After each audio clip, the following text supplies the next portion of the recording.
Salut tout le monde, je suis hyper contente de vous retrouver pour cette deuxième vidéo de 2020. Si vous n'avez pas vu la première, je vous invite à aller la voir parce qu'elle explique un peu pourquoi j'étais absente en 2019 et qu'est-ce que va devenir ma chaîne en 2020. Voilà, donc vous cliquez juste ici, je ne sais pas où je mettrai le lien. Et on se retrouve aujourd'hui pour un sujet qui me tient vraiment à cœur, donc comme vous avez pu le voir dans le titre, il s'agit de devenir éco-responsable. C'est comme ça là.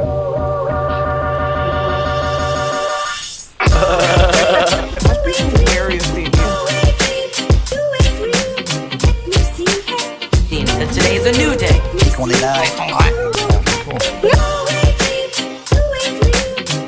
Always ask for forgiveness, not permission.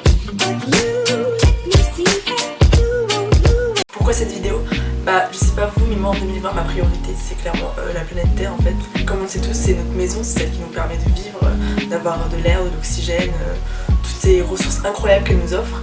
Et on est un peu en train de la bousiller et un peu c'est un faible mot par rapport à tout ce qui s'est passé ces dernières années. Je veux pas que cette intro soit trop longue donc je vous épargne les détails, mais voilà, vous pouvez aller vous renseigner et de toute façon en bref, on sait tous que y a le réchauffement climatique, dernièrement il y a eu les énormes incendies en Australie, c'était horrible. Enfin bref, vous aurez compris que la planète elle va pas très bien et je sais que ça a l'air compliqué de changer les choses et qu'on se dit à notre échelle tout seul ça sert à rien de faire des efforts si les autres n'en font pas, mais au contraire je pense que si chacun participe, chacun y met du sien et fait des efforts, ça devient à une beaucoup plus grande échelle et on peut faire changer beaucoup de choses. C'est pourquoi j'avais envie de faire cette vidéo et de vous partager des astuces, des gestes qui permettent d'être plus éco-responsable au quotidien et c'est ce dont la planète a le plus besoin je pense. Du coup c'est parti.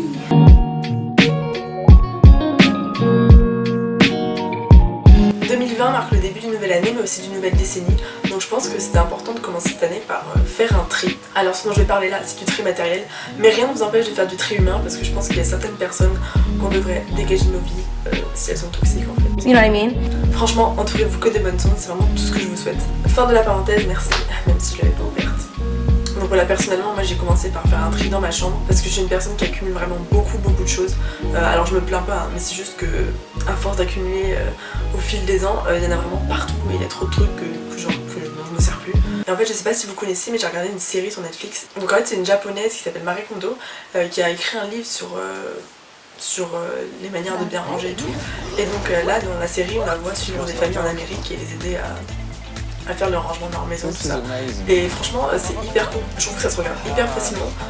Moi j'aime bien un peu les séries comme ça, c'est un peu télé-réalité, je sais pas comment on dit.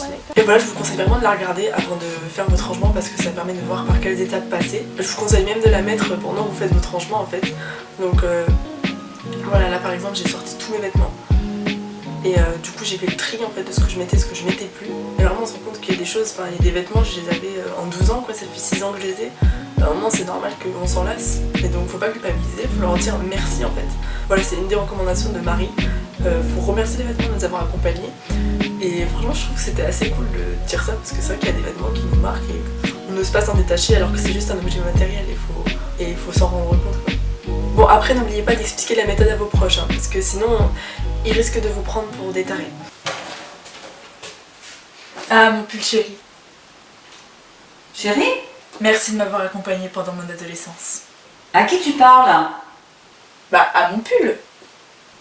Bon bah d'accord, ok. Donc voilà, j'ai commencé par le tri des vêtements, après c'est le même principe pour tout, hein, vous triez tout ce que vous voulez. J'ai fait le tri de mes objets, en rangeant des petites boîtes pour optimiser l'espace. Pareil pour le tri des livres, voilà j'ai refait la bibliothèque derrière moi, parce que voilà, les livres qu'on lit à 3 ans, ça va pas être les mêmes qu'on lit il y a 18 ans. Je suis pas d'accord avec ce que tu dis hein. Pareil pour le tri des bijoux. Voilà, après il y a vraiment 10 000 catégories différentes, genre chouchou, photo, déguisement, maquillage, enfin tout ce que vous avez envie de trier, triez-le, franchement ça fait un bien fou. Alors je vous avoue que c'est le bordel, vraiment pendant une semaine c'était le chaos dans ma chambre, mais après on se sent mieux.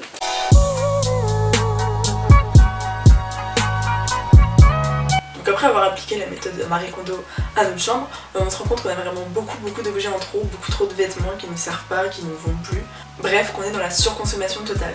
Vient alors la deuxième étape qui consiste à limiter sa consommation.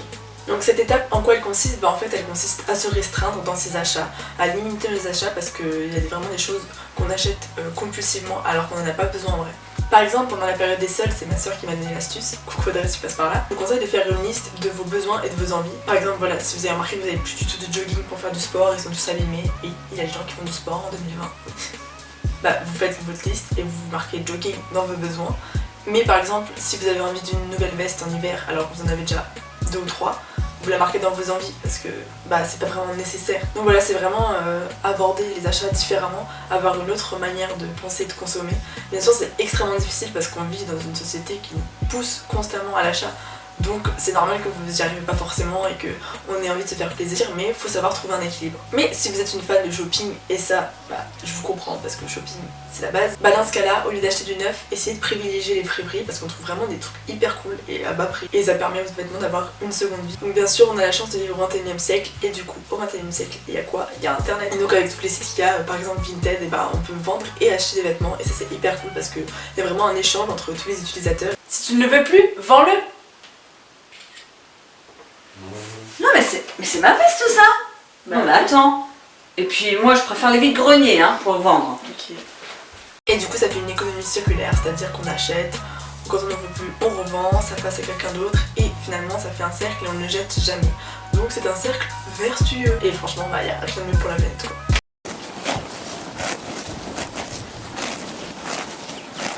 Voilà, donc après avoir fait l'étape de limiter sa consommation de vêtements, pour moi la troisième étape ce serait vraiment de limiter sa consommation de viande. Donc pour ceux qui ne savent pas, je suis végétarienne, alors pesco-végétarienne parce que je mange encore du poisson et je ne veux pas vous inciter ou vous forcer à devenir végétarien parce que c'est un choix personnel qui ne regarde que chaque individu et ça se fait pas du jour au lendemain. Mais si on peut au moins limiter notre quantité de consommation de viande, je pense que ce serait déjà pas mal. Pourquoi? 3 raisons toutes simples.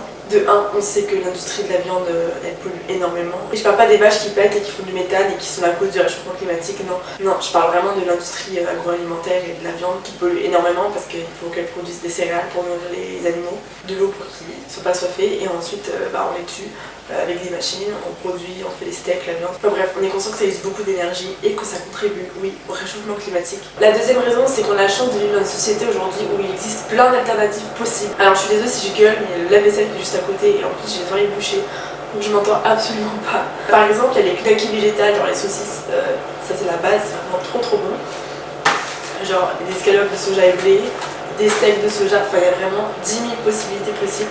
Et je trouve ça vraiment cool. Alors après je suis pas du pédale, je sais aussi que l'industrie végétarienne elle produit beaucoup, mais si au moins ça permet de pas tuer des animaux, c'est l'essentiel. Je sais aussi que il y a certains produits, on sait pas vraiment ce qu'il y a dedans donc ça peut être dangereux, mais moi j'hésite pas à scanner avec Yuka pour savoir quels sont les meilleurs produits. Et ça au fond c'est pas si chimique que ça parce qu'en fait il y a du soja, du blé, des légumes broyés, petits pois carottes qui se mangent tout seuls, c'est bon pour la santé en fait. De toute façon, je reviendrai sur ce chapitre du végétarisme, je ferai d'autres vidéos dessus parce que c'est une cause qui me tient à cœur, parce que je suis moi-même. Si vous avez des questions et tout, n'hésitez pas, on en reparlera. Et troisième raison, ok c'est une raison un peu personnelle, mais moi je trouve que ces animaux, ils sont bien plus mignons vivants que dans l'assiette, voilà. Donc voilà, même sans arrêter complètement la viande, n'hésitez pas à la réduire et à essayer les autres alternatives parce que qui sait, vous aimerez peut-être plus que la vraie viande. Ça vraiment les saucisses végétales. Moi il y avait un truc que j'avais peur de manquer, c'était des gratins de pâtes en saucisse. Tu remplaces avec ça et c'est hyper bon. Bon ils n'ont pas encore fait de saucisson végétarien donc je comprends que ce soit dur pour certains d'arriver à la viande. Moi c'est le truc que je regrette un peu mais franchement c'est bien plus mignon un petit cochon comme ça que le saucisson.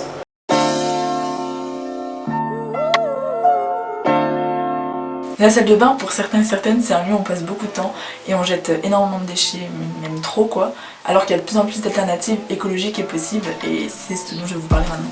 Du coup je vais montrer les produits mais je vais pas les décrire pour pas que la vidéo soit trop longue, mais si ça vous intéresse, et j'espère que ça vous intéressera, je ferai une description en commentaire des produits et genre ce que j'ai testé, ce que j'ai pas testé, ce que j'en pense. Mais si je vous en fais la pub entre guillemets, c'est que moi ils me conviennent très bien et franchement si j'utilise au quotidien et qu'en plus ça permet de faire un geste pour la planète, on ne peut que dire oui.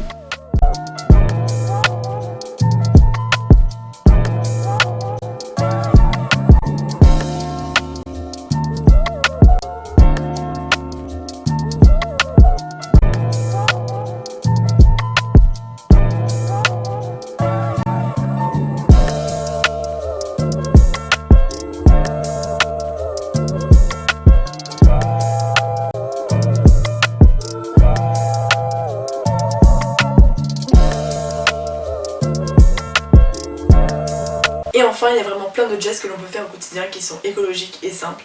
Et je vous en ai fait un petit récap.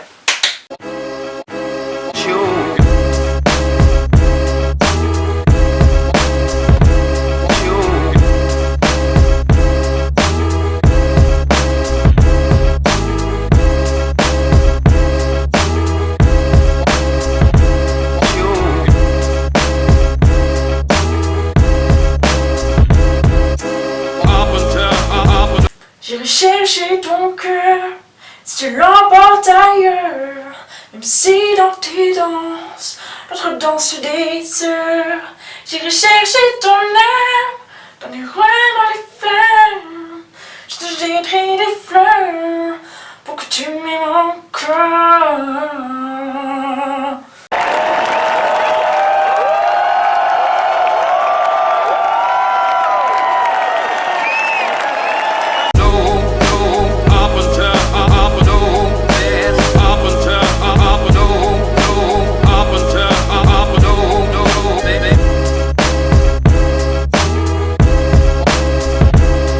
Voilà, maintenant libre à vous de faire ce que vous voulez. Vous savez comment débuter pour devenir plus éco-responsable.